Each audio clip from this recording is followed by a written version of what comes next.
We heard from the governor talking about those audits being among the first DOGE audits to look at local government spending, and we know those audit teams are now on the ground. Thanks for joining us this afternoon here on Florida Live. I'll see you tomorrow at 2 o'clock, live on Fox Local and on YouTube.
You're watching Fox 35 News Plus, streaming on Fox Local. Well, good afternoon to you and welcome into Fox 35 News Plus. I'm Garrett Wymer and thanks for joining us on this Thursday afternoon live on Fox Local and on YouTube. It is 4 o'clock and that means it's time for today's Top 4 at 4, where we break down 4 of the big stories that we are tracking in the Fox 35 newsroom today. And joining us for our Top 4 at 4 this afternoon is Fox 35 news anchor and reporter Marlisa Goldsmith. And Marlisa, we appreciate you joining us. Happy to be here, Garrett. We begin with a very difficult story out of Volusia County, where the details, it's just absolutely sickening and disturbing and tragic, and there are not enough words, and there are no words, for what this family is going through after a 5-month-old boy was killed by a dog on his mother's birthday. I know, and he was with relatives. This is just heartbreaking all around. A deadly dog attack happened Wednesday night near Ormond Beach. The 5-month-old baby boy named Carter was killed by a 130-pound Great Dane Husky mixed dog. Sheriff Chitwood said that Carter was in the care of his great-grandmother and great-aunt while his parents were out celebrating his mom's birthday at a dinner. Officials said that the family members put the infant in the bedroom after he was being a little fussy. They closed the bedroom door. The great-aunt then says that she let her 3 dogs out of their kennels while she made some tea and toast in the kitchen. And according to investigators, when she came back, that's when she saw the bedroom door had been opened by the Great Dane. That's when deputies said she found baby Carter bleeding and lifeless. Since the attack happened, Volusia County Animal Services has taken possession of the dog, and it's being held in quarantine right now. Now, according to the bylaws, there is a 10-day hold on the dog, and then the family can choose to appeal if they want before the dog can be euthanized. We heard from Volusia County Sheriff Mike Chitwood earlier today, who was talking about what we know about this situation, some of those things you just laid out right there. And we know how strong and how tough the sheriff is in Volusia County, but even he was getting emotional talking about this, and you could hear his voice wavering as he talked about the tragedy. Here's a little bit of what he said about why it's just so hard to kind of understand and grapple with. Tragic all the way around. You have a young mother will remember on her birthday that her child is dead, and the grandparents. I mean, I just don't know how anybody feels about this. It is so, so, so tragic on what started to be a great night ends up when you return home, your child is dead. And the grandparent and the great aunt, I can't imagine how anybody in his family feels. I can only imagine. And a tragic accident too, you know, from what they said. The dog just ended up being able to open the door, Right. and the sheriff said, you know, who knows? It was a young dog, 2 years old, probably didn't even know what the baby was, may have thought it Right. was a toy, Yeah. and then just with it being so young, Yeah, you know, so it little. didn't take much. It's just so sad, just Wow. on so many levels. And like Yeah. you said, now this process does move forward, and we'll see what ends up happening. Yeah.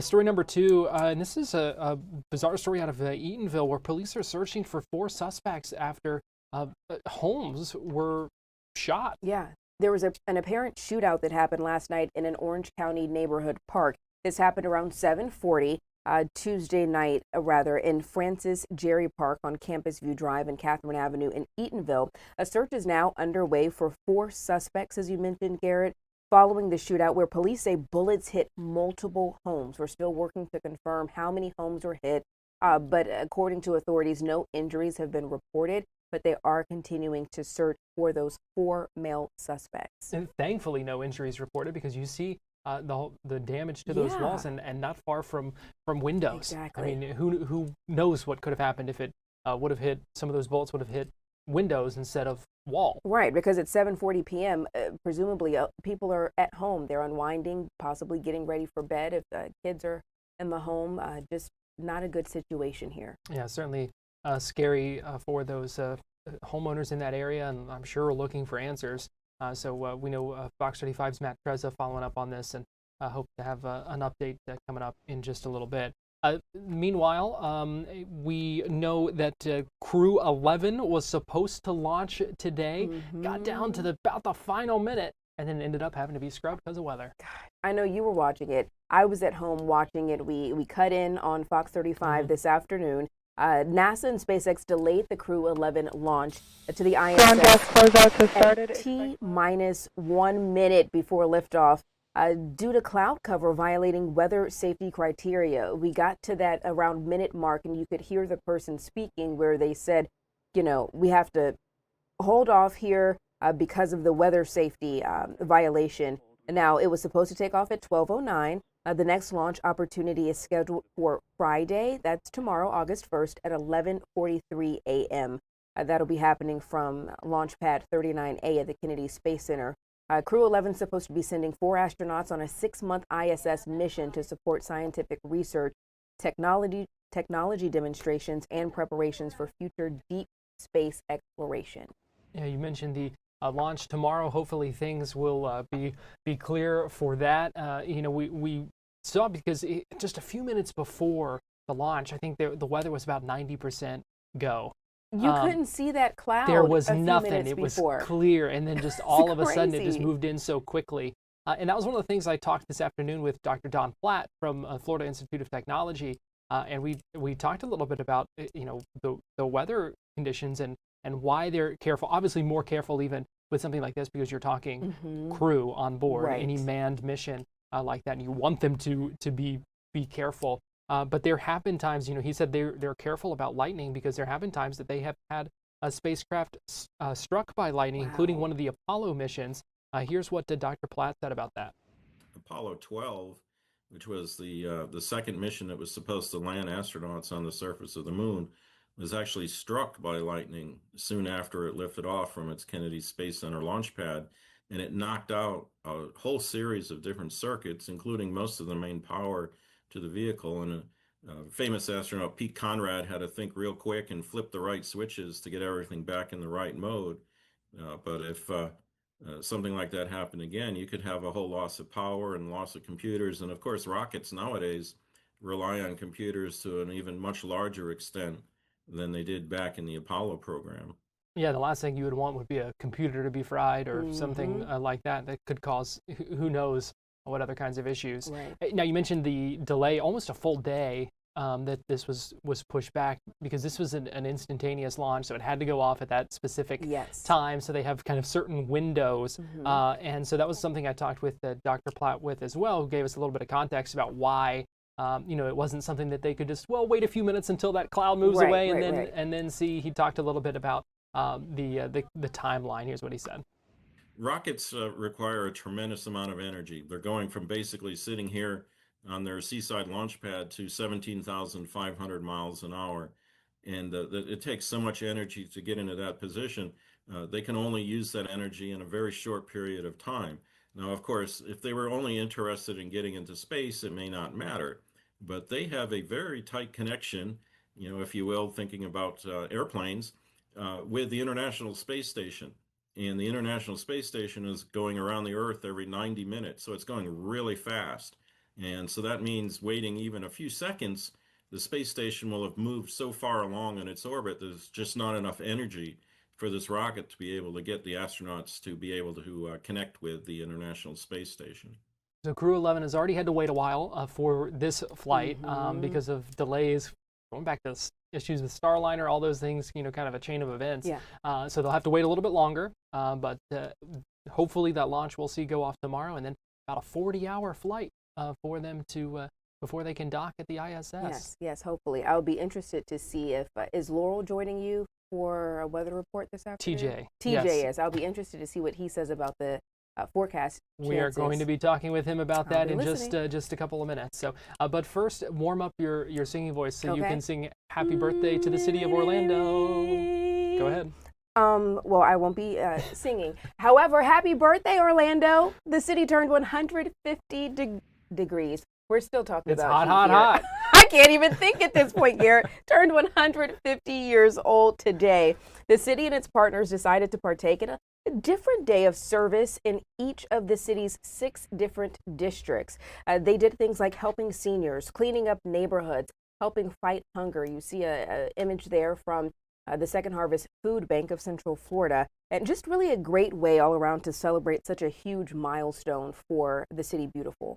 Yeah, and 150 years, a milestone, a big birthday. You mentioned those different events, and all across the city. I know Fox 35's Marley Capper was rushing around all morning, made it to a bunch of those events, but kind of a neat way to celebrate and to by giving back. And I love that Orlando is known as the City Beautiful because it really is just such a beautiful city. It is. Yeah, it really is. 150 years old. I'm just trying to think back. John and I were talking about the history of the city. I paid a visit to the Orange County Regional History Center downtown a few months back, and just looking at pictures like this when I checked out some of the books there of what the city used to be, kind of how much money you needed to live off of, or you needed to survive in a city like this, much lower than what we're talking now. Just the landscape of things, the infrastructure, the buildings, everything has changed so much, and the city has such rich history. It certainly does. We're going to talk a little bit about that with John Brown coming up in just a little bit, but certainly a big day. Happy birthday to the city of Orlando. Here's to 150 more. 150. Now, since my vocal cords aren't prepared, why don't you give it a a go? I have to save my voice for the rest of the show. So otherwise, I definitely, excuse, but I definitely would. Maybe the 200th birthday, I'll sing Happy Birthday. We'll see how good I sound at that point. Around at that point. Right, in another 50 years. Are you kidding me? All right, Marlisa, we appreciate you joining us for our Top 4 at 4. We're going to take a break here on Fox 35 News Plus, and we'll be right back.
watching Fox 35 News Plus, streaming on Fox Local.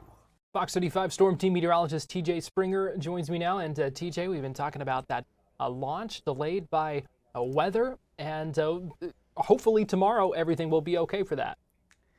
I'm crossing my fingers. Everything we have, Garrett, I feel like we've been a little drier, but we've also had the classic Florida setup, the sea breeze, driving hit or miss storms, and that's exactly what we saw today, sadly, right around launch time. Yeah. And it's hard to kind of predict and know, because like Marlise and I were just talking a few minutes ago, just a few minutes before launch, they were still saying, it looked like 90%, weather was going to be go, and then just all of a sudden, things change. That's just the nature of it. Yeah, it really is. And I feel like it's so tough the deeper you get into the season, because, you look at the sea breeze and it's all driven by the temperature of the land versus the temperature of the coast, the ocean. And that can fluctuate the timing of the sea breeze moving westbound, at least for us with the East Coast sea breeze. And obviously we've been really hot.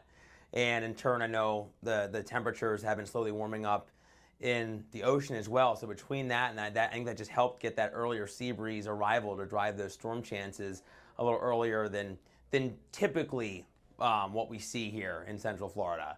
So that backup opportunity now slated for 11:43 tomorrow. Yes, so we can only hope that things will improve enough tomorrow where we'll see the launch take place. But yes, that's the backup opportunity, Friday, August 1st at 11:43. Now, kind of similar to today, we have that setup where we might see it scrubbed again, but hopefully that's not the case, at least kind of like today.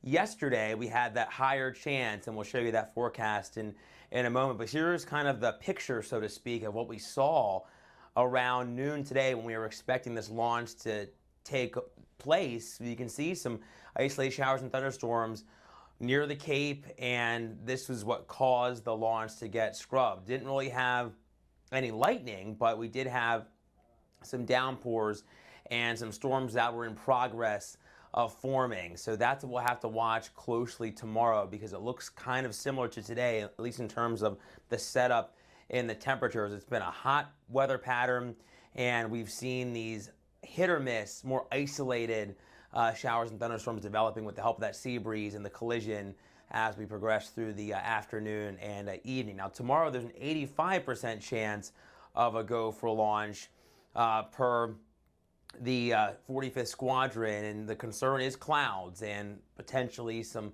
storminess again. But at least right now their forecast is an 85% chance of a go for launch. Now what the squadron is looking at is, of course, the surface wind, but also the clouds. They can't get too ominous, they can't grow, they can't be potential storms in the making. That's something that they're watching as well, and there can't be any lightning within 10 miles of essentially the Kennedy Space Center. So that's what we will be watching tomorrow extremely closely.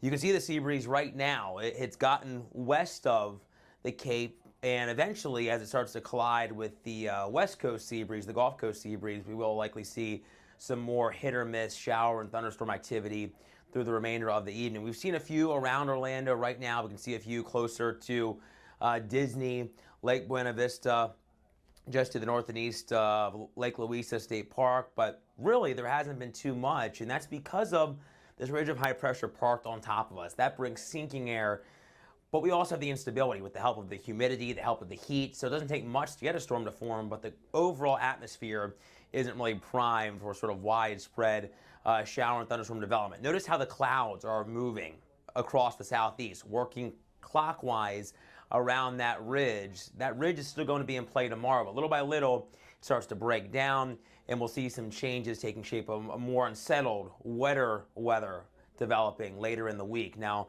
at least right now, the heat's been a big concern. It still is. We have heat advisories in play through 7 o'clock this evening. If you're going out and about where you haven't seen any rain, expect those feels like temps to be up close to 110 degrees. That's what we have in Daytona Beach right now. In the Villages, in Bush and Leesburg, it feels like 100 degrees for you. But either way, it is a sultry afternoon, and we are expecting those feels like temps to stay elevated. We have another heat advisory tomorrow, as we expect those heat indices to be up around 108, 110 degrees. They stay elevated. They come down a little bit, but overall, the heat is still going to be a big story as we progress through this weekend and into next week. We could be looking at more heat advisories for us here at home. Now, tonight we're back down into the middle to upper 70s, a bit above normal. Could have a couple of showers and thunderstorms lingering early on, but then tomorrow we expect the chance for showers and thunderstorms to go up once we hit early afternoon.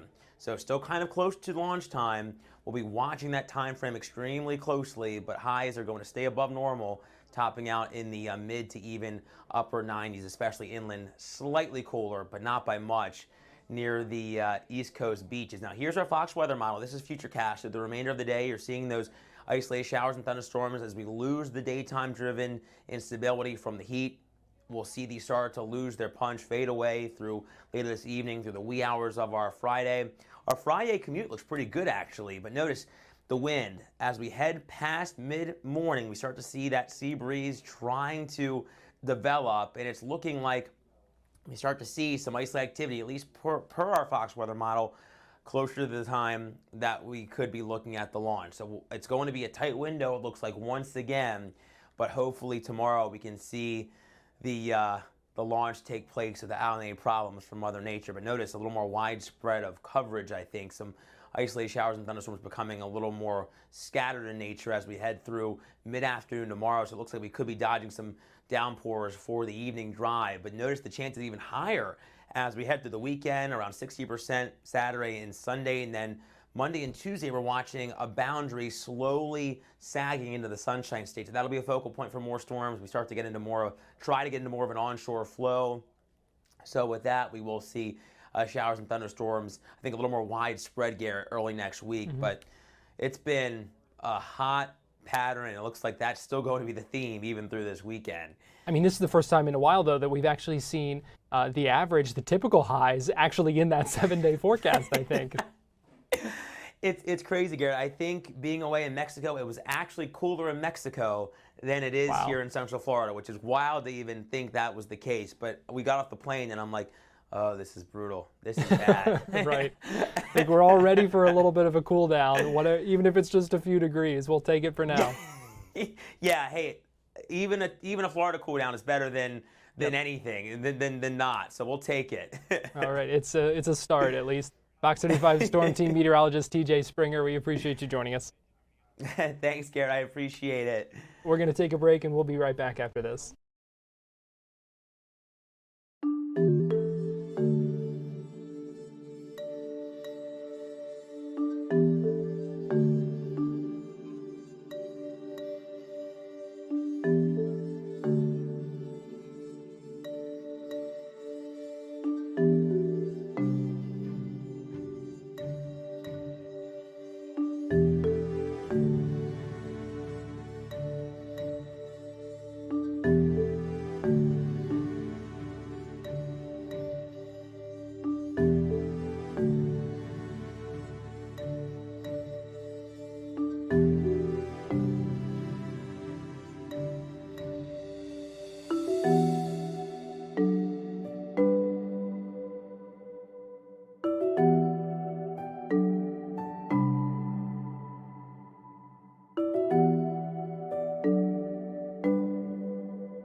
You're watching Fox 35 News Plus, streaming on Fox Local.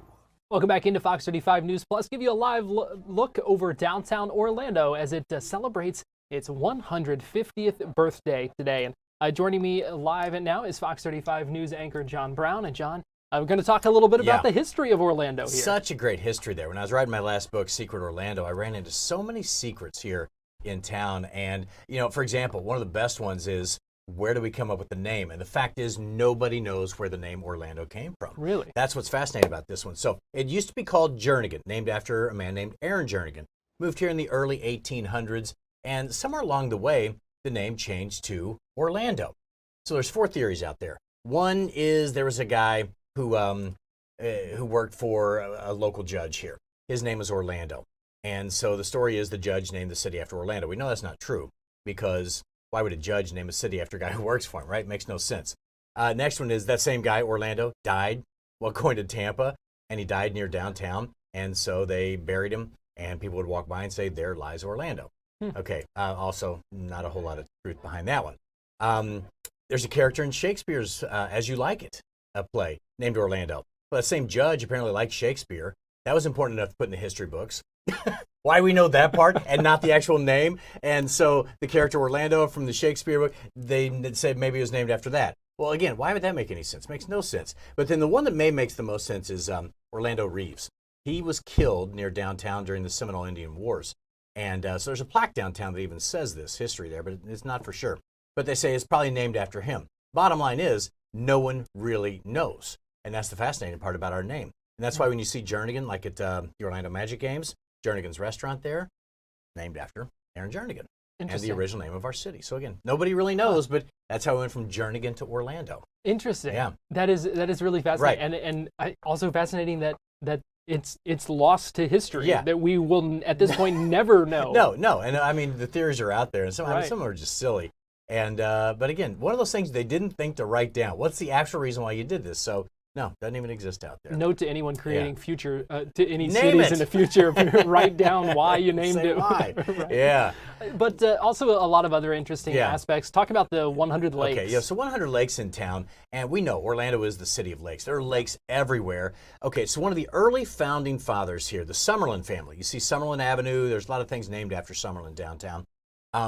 So he had this piece of property, and it wasn't too far from where this upstart little village was taking place. It would become Orlando. And a sinkhole starts to form on this property. And so being a businessman, he says, you know what, I'm going to name this sinkhole. He named the sinkhole Sandy Beach. And so he invited, it's hot, it's just like now. He would invite people out to spend time on the little sandy shores along his sinkhole. There's old pictures and drawings of people out there on little makeshift boats and, people swimming and enjoying. And think about the water back then. I mean, that's before he really, gators, snakes, everything else that's in there. And so then he got passed down to his son, who became Judge Summerlin, then Mayor Summerlin. Well, just before he took over as the mayor, I believe is the timeline on that, he decided to rename it. He was going to get married to a woman, and she died right before the wedding. So he renamed Sandy Beach in her honor, and her name was Eola. Eola. Thus I had a feeling Lake I knew where Eola. that was going. Yeah, so there you have it right there. You can see Lake Eola off on the right side there. So that was the property that the Summerlins owned. That was a sinkhole. So the reason why I'd like to tell that story is, in true Florida fashion, we've taken a difficult situation and made the most of it. We built a city. I mean, the most iconic images of this town are Lake Eola, with the city growing up around it. We put a bandshell on it. We put a fountain in it. We had this Queen of England send us swans to put in it. And so again, it's a sinkhole. We built the city around a sinkhole, and now it's one of the most iconic images you'll see of the city of Orlando. And absolutely beautiful. It is beautiful down there. They put a trail, and so if you're down at Lake Eola, talk about that historical marker that tells the history of Orlando. Mm-hmm. It's right there on I think it's on the north side, so kind of back where the bathrooms are, back where the kids' play area is. It's in that area, and that's the history of Orlando, which isn't totally true. So there it is, all in one space. Interesting. Yeah. It's so many interesting stories. And why so many pineapples? Okay, so anywhere you go downtown, you'll see pineapples painted on the sides of buildings. Mm-hmm. Well, we were the #1 producer of pineapples in the world at one point. Our soil was perfect, the climate was perfect, and right now, if you chop the top off a pineapple, you throw it in your backyard, you come back a few days later, you have a little pineapple plant out there, right? So we were perfect for that. And so we started developing this industry, and then all of a sudden, we found out Cuba, the country, was a little better with soil, a little better with climate. They stole our pineapple industry. See, back then, if you got a pineapple in England or somewhere in Europe, you were probably wealthy and aristocratic, and it came from here because we would harvest them, put them on boats, ship them over there. So it was a big deal. So when our pineapple industry started going away, the guy who owned that property invented Orlando's first theme park. That's where he put in the slides and everything down there in Lake Ivanhoe, which is the one that you drive across just north of downtown. So that was all his property. That was all pineapple fields. So he put in that theme park. It started fading, I guess, around 1910 or 1920. And so he started selling off all that land. It became Ivanhoe Village, which is one of the top 10 coolest neighborhoods in the country right now, as named by one of the magazines. College Park, all of that area was all pineapple fields. So when you go downtown, you'll see pineapples painted on the sides of all these buildings. The guy who owned that property, his name was Russell. Okay, there's a restaurant downtown on that piece of property named Russell's. It's one of the top 10 TripAdvisor restaurants. On the top of Russell's sign is a pineapple. I had eaten there probably 20 times and never thought to question before I wrote the book, why is it named Russell? Why is there a pineapple on there? And now there's a restaurant right across the street called the Pinery, and it's all about the history of Orlando. So there's breweries down there that have pineapples. They didn't even know why. Like I went inside, there's a pineapple mural on the wall. I went inside and asked, and I said, why the pineapple? No clue. I said, well, why are half your beers named after pineapples? So again, it's about our history. People aren't from here. We have the least number of people who live here as adults that grew up here of any other city. Wow. All these transients. So no one's from here. And so we don't know this history. So it's kind of cool to get out and talk about the things we don't know about this awesome city and how it's growing there. It just makes you, I think, appreciate it even really does. more. Yeah, I mean, it is a great history. People think it's a short history. It's not. It's a long history with a lot of ups and downs. And again, the biggest thing is overcoming these challenges that we had here because there were no roads, put railroads through there and built this area in an area where you really shouldn't have a city because we were a swamp with no air conditioning back then. You think about it. And here we are today. And a big sinkhole that is now the that's centerpiece. Exactly right. Yeah. Downtown. Let's hope it didn't grow anymore. Now we have a bunch of skyscrapers down there. But yeah, that's just some of the secrets. I mean, I could go on for hours about the Disney secrets, but this area is truly special. So it's kind of cool to celebrate 150 with everybody right now. Yeah, that's really cool. I appreciate you joining us and talking about that. We could do it again for hours. All right. Well, hey, I've got nothing to do. All right, I got 5. You've got an extra, maybe half an hour. Well, John, we appreciate it. Right, let's talk soon. We're going to take a break here on Fox 35 News Plus, but we'll be right back.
You're watching Fox 35 News Plus, streaming on Fox Local.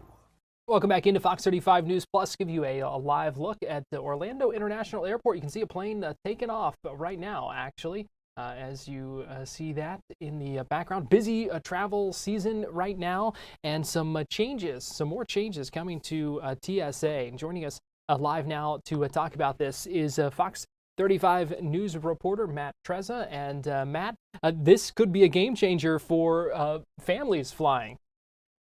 Yes, families especially, and that's the way it's supposed to work. This is called Families on the Fly. And what it boils down to is there are new dedicated security screening lanes at Orlando International Airport for families traveling with children 12 and younger. So if you're traveling as a family, if you're traveling with a child 12 or younger, these are the new security lanes for you. You don't need any registration. You don't need to enroll. Nothing special like that. Just show up and these are your security lanes. Now, you don't have to use them. You're not obligated to use them, but they're there for your convenience if you're traveling with small children. And this is kind of just rolling out at a few select airports right now. So I don't think anyone would be surprised why Orlando International would be one of the first to have this.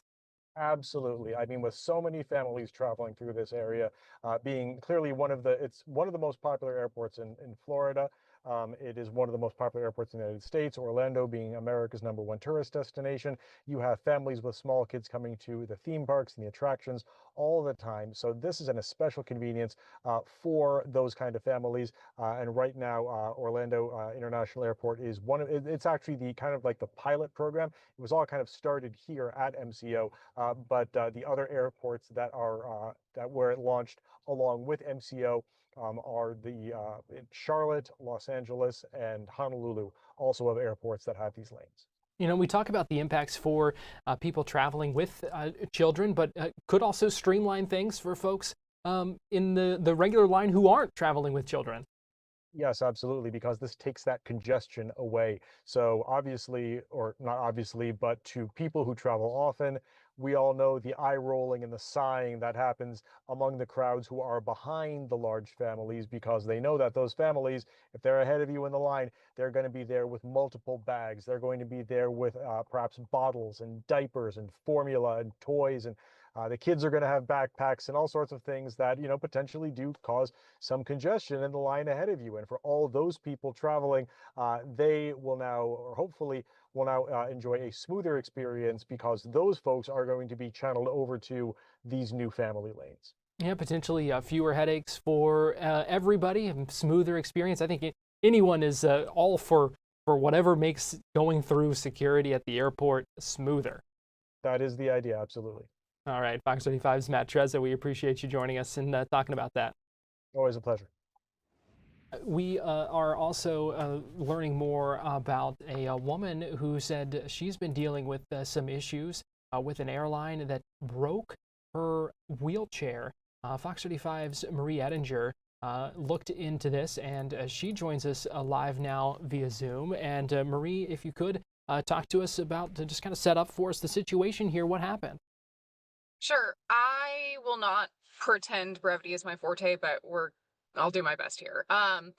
She was flying from Orlando International Airport to Kansas City, Missouri, and on the way there, her wheelchair was damaged. Spirit was not able to provide her with a loaner wheelchair after this. She was actually staying about 2 hours away from the airport in Kansas City, and the vendor that's supposed to supply those loaner wheelchairs, they said that they could not find anything for her that met her needs within a 100-mile radius. So she spent that entire weekend with a wheelchair that looked like this. They'd broken the control panel. Her daughter, thankfully, was able to kind of jerry-rig things. That's actually what you see her doing there. She was able to push a pen in to turn it on partially.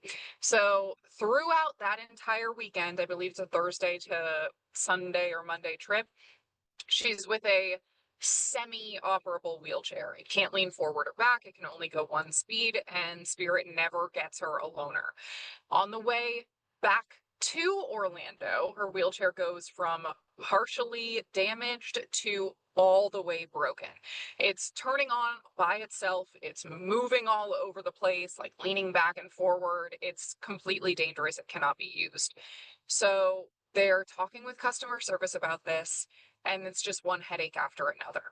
In talking with customer service, in that time span, this woman winds up urinating herself. She has to sit in that for something like 3 hours while they're trying to sort out. Eventually, okay, to your house. That's another problem because her wheelchair is her actual car seat, isn't able to use it to get home on her car.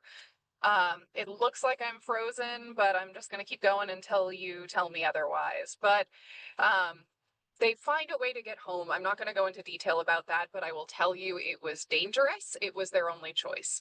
They get home. The next day, still no loaner wheelchair. Day after that, that Tuesday, they finally get one delivered to the house, and it does not fit her needs. The arms are too short. She isn't able to lean back or forward. She told me that it was so uncomfortable, she wound up just spending most of the week in bed just to avoid being in that chair. Spirit Airlines did eventually get her chair fixed as they're supposed to. So she is back in her normal chair now. But this whole thing was such a headache, demoralizing, and demeaning, and the family says they dealt with so many customer service agents who just did not show them the empathy they felt deserved.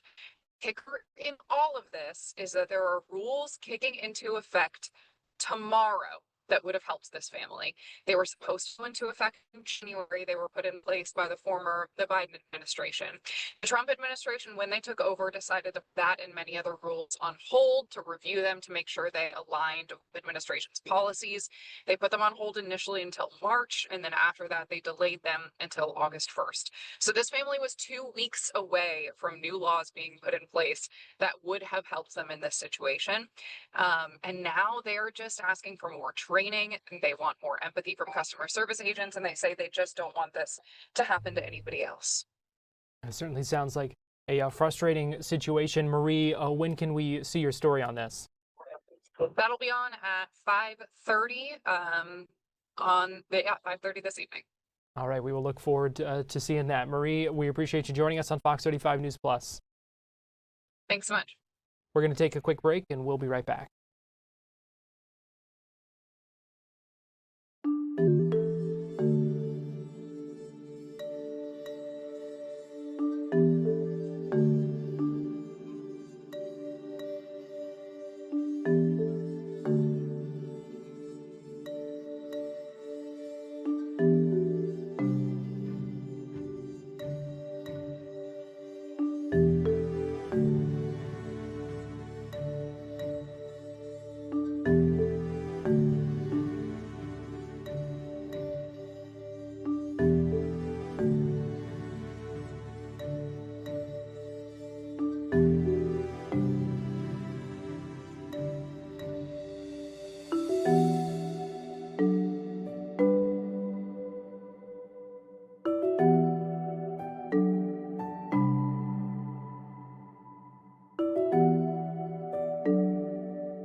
You're watching Fox 35 News Plus, streaming on Fox Local.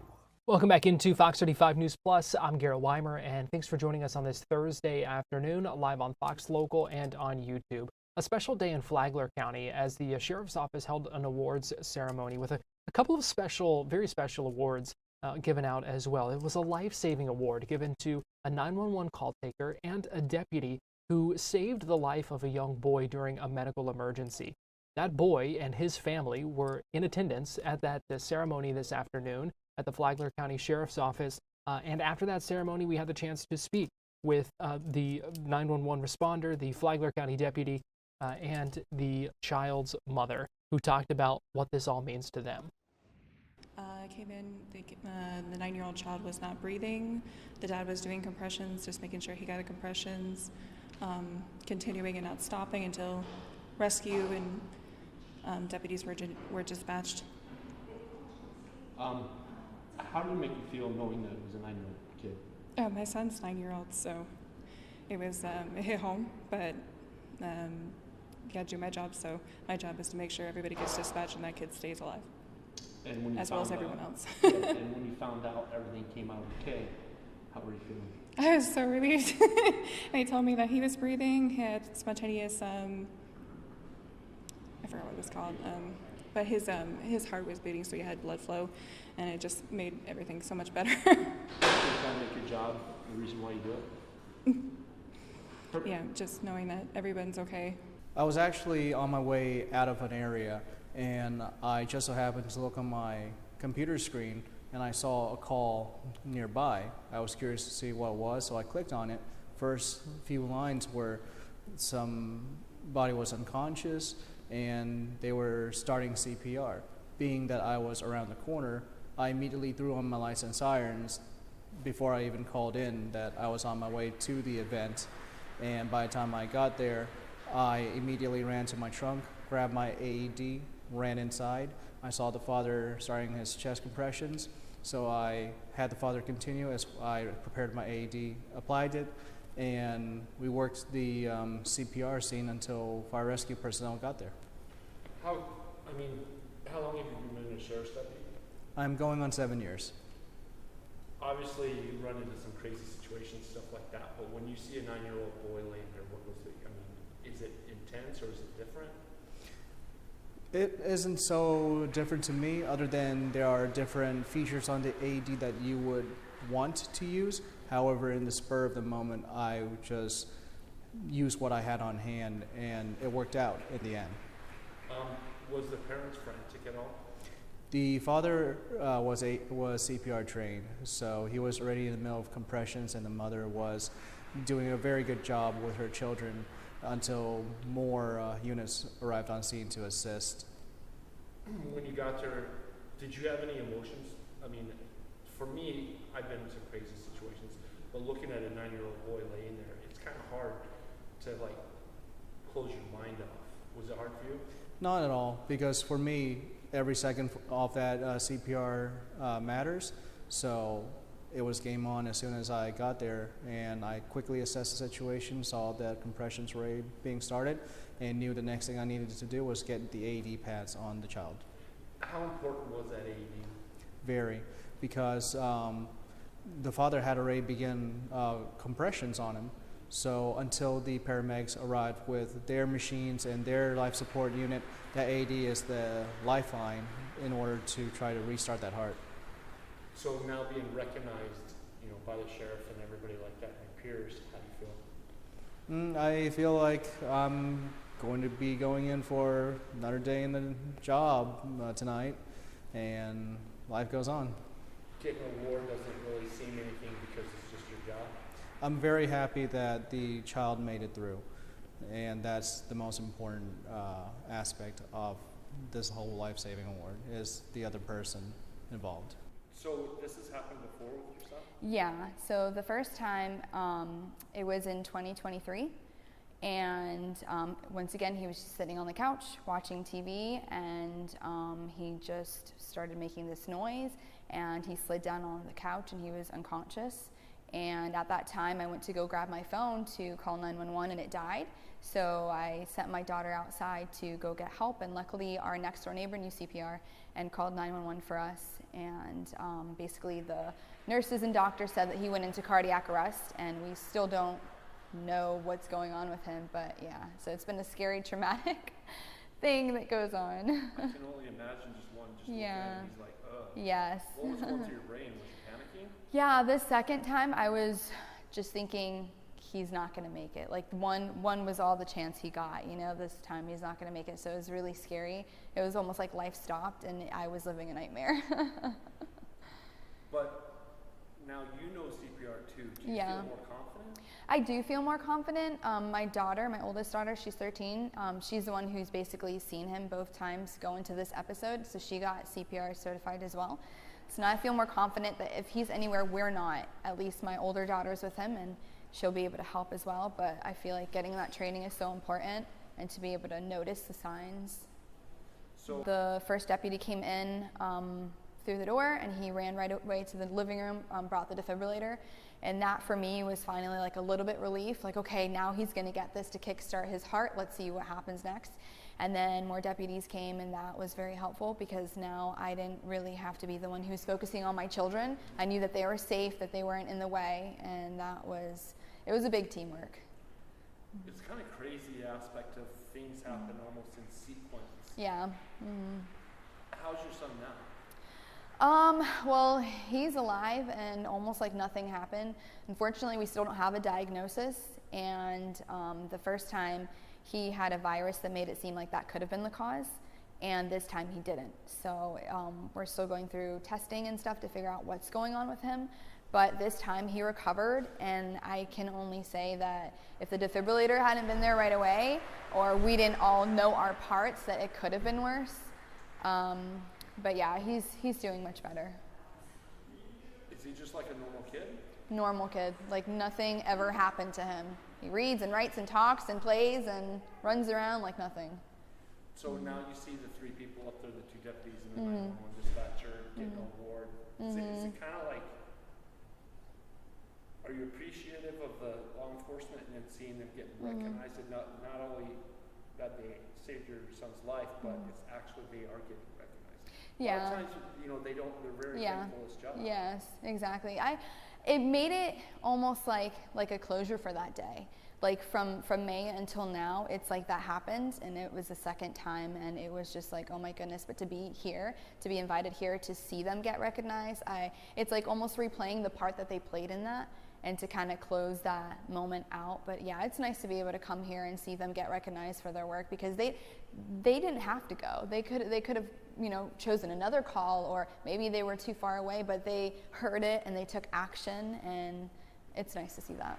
Especially now the AED, it's everybody, law enforcement has it. Yeah.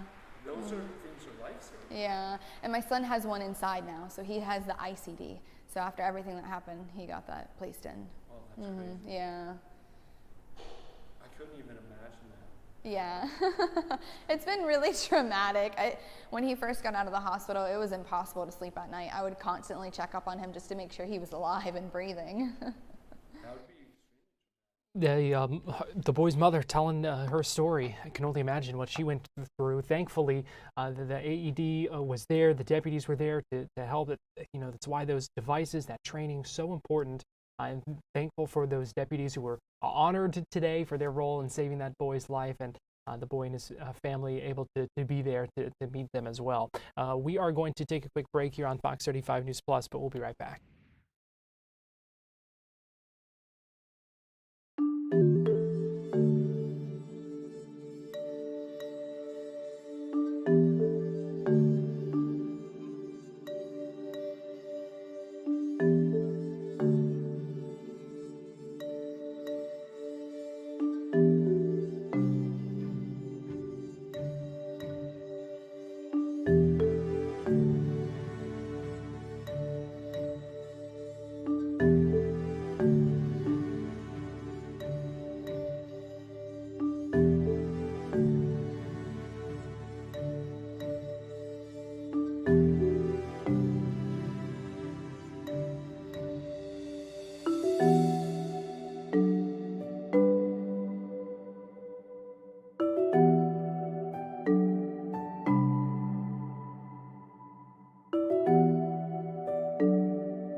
You're watching Fox 35 News Plus, streaming on Fox Local. Welcome back into Fox 35 News Plus. I'm Garrett Wymer, and thanks for joining us on this Thursday afternoon. The U.S. Senate Special Committee on Aging held a hearing looking at elder abuse and the problem of abuse, neglect, and exploitation of older Americans. The chairman of that committee is Senator Rick Scott, Republican of Florida, and here's his opening remarks as that hearing began. Planning, working, and dreaming of an enriching and fulfilling retirement. Never does that dream include possible abuse or neglect of a friend, loved one, or themselves. Unfortunately, elder abuse and neglect happen every day. And too often our seniors suffer in silence. A recent study from AARP shows that only 1 in 14 cases, 1 in 14, of elder abuse are reported. Even when it is reported, it can be difficult to prosecute these crimes. Survivors of abuse are often unwilling or unable to testify. This hesitancy can be compounded by not having a trusted support system and the perpetrator of the abuse having an existing relationship with the abused victim. Combating abuse and neglect by stopping fraud and scams is important work for seniors across the country. It's especially important to folks in my state of Florida, where we have such a large and vibrant senior population. Fighting back against fraud and scams has also been a priority of mine as both Florida's governor and now as a U.S. Senator. One of the first bills I fought to make law after I was elected to the Senate in 2018 was the Telephone Robocall Abuse Criminal Enforcement and Deterrence, long word, TRACED Act, to combat abusive robocalls. The TRACED Act gives regulators more time to find scammers, increases civil forfeiture penalties for those who are caught, promotes call authentication, and block and adoption technology that prevents these calls from reaching consumers in the first place, and brings relevant federal agencies and state attorneys general together to address hurdles to criminal prosecution of robocallers who intentionally flout laws. Put simply, the TRACE Act protects Americans, especially our seniors, from abusive robocalls. While having the TRACE Act signed into law by President Trump in 2019 was a win in the fight against fraud-based abuse and neglect, victimization continues, and we must do more. We need an all-hands-on-deck approach at the local, state, and federal levels to protect our seniors. We need to ensure continued support for programs that help train those who interact with our seniors on how to identify signs of physical, mental, and financial abuse of elders, and provide services for those who are victims of such horrific treatment. We also need to build out and support programs that stop elder abuse and neglect before it happens, especially on a state and local level.